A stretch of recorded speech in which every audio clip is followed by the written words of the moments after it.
Hello friends, welcome back to my channel. दोस्तों, आज की इस वीडियो में मैं आपको बताने वाला हूं दोस्तों, अगर आपके पास विंडोज़ 10 में और विंडोज़ 11 में टेक्स्ट ठीक से शो नहीं हो रहा है तो इसकी प्रॉब्लम को कैसे सॉल्व कर सकते हैं, तो इस वीडियो में मैं आपको यही बताने वाला हूं। तो बहुत सिंपल स्टेप है, आप इस स्टेप को फॉलो कीजिए। सबसे पहले आपको विंडोज़ के सर्च बार में टाइप करना है क्लियर टाइप।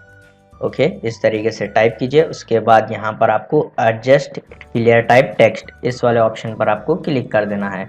उसके बाद दोस्तों आपको यहाँ पर टर्न ऑन क्लियर टाइप, तो ये बॉक्स में आपको चेक करना है। उसके बाद आप यहाँ पर नेक्स्ट के ऊपर क्लिक कीजिए।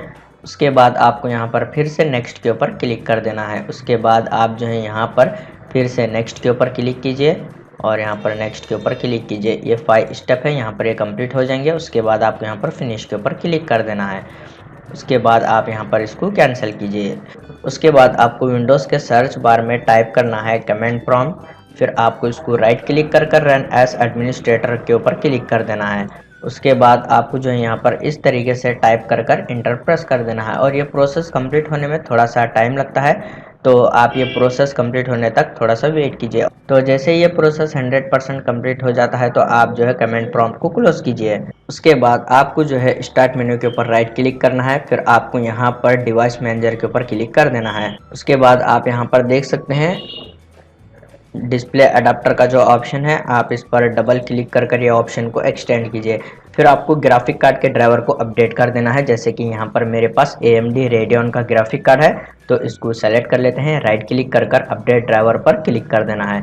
फिर यहाँ पर सर्च ऑटोमेटिकली फॉर ड्राइवर्स, इस वाले ऑप्शन पर आप क्लिक कीजिए। उसके बाद आप इसको क्लोज कीजिए। फिर से आपको इसको सेलेक्ट कर अपडेट ड्राइवर पर क्लिक करना है और यहाँ पर ब्राउज में कंप्यूटर फॉर ड्राइवर्स, इस वाले ऑप्शन को आप सेलेक्ट कीजिए। उसके बाद यहाँ पर let me pick from a list, इस वाले ऑप्शन को आप क्लिक कीजिए।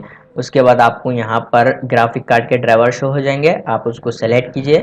नेक्स्ट के ऊपर क्लिक कर देना है। तो आप यहाँ पर देख सकते हैं इंस्टॉलिंग ड्राइवर्स। तो ये प्रोसेस कंप्लीट होने तक आप थोड़ा सा वेट कीजिए। ओके गाइज, तो ये प्रोसेस कंप्लीट होने के बाद आप ये सेटिंग को क्लोज कीजिए। उसके बाद आपको जो है रन कमांड ओपन करना है। आप शॉर्टकट की का यूज़ कर सकते हैं, विंडोज़ की प्रेस करते हुए आपको R प्रेस करना है। फिर यहाँ पर आपको इस तरीके से टाइप कर ओके कर देना है। उसके बाद आपको यहाँ पर सर्विसेज टैब में आना है और यहाँ पर हाइड ऑल माइक्रोसॉफ्ट सर्विसेज, इस वाले बॉक्स में आपको चेक करना है, सिंपल इस तरीके से। उसके बाद डिसेबल ऑल के ऊपर क्लिक कीजिए, अप्लाई के ऊपर क्लिक कर ओके के ऊपर क्लिक कीजिए। उसके बाद आपको यहाँ पर पीसी रीस्टार्ट करने के लिए बोल रहा है, तो आप जो है पीसी को रीस्टार्ट कीजिए। उसके बाद आपको जो है विंडोज़ की सेटिंग में जाना है। स्टार्ट मेनू पर क्लिक कीजिए, सेटिंग पर क्लिक कीजिए, विंडोज़ की सेटिंग ओपन हो जाएगी। फिर आपको यहाँ पर विंडोज़ अपडेट के ऊपर क्लिक कर देना है। उसके बाद आपको जो है यहाँ पर अपडेट हिस्ट्री के ऊपर क्लिक कर देना है। फिर दोस्तों आप यहाँ पर देख सकते हैं अनइंस्टॉल अपडेट, तो आप इस पर क्लिक कीजिए। उसके बाद आप यहाँ पर देख सकते हैं आपने जो भी विंडोज़ लेटेस्ट अपडेट किया था उसको जो है आप एक बार अनइंस्टॉल कीजिए। इस तरीके से सेलेक्ट कर यहाँ पर अनइंस्टॉल के ऊपर क्लिक कीजिए। उसके बाद आप अपने पीसी को एक बार रीस्टार्ट कीजिए, प्रॉब्लम सॉल्व हो जाएगी। उम्मीद है आपको ये वीडियो पसंद आया तो लाइक कर देना और इसी तरह के वीडियोज़ देखने के लिए चैनल को सब्सक्राइब कीजिए।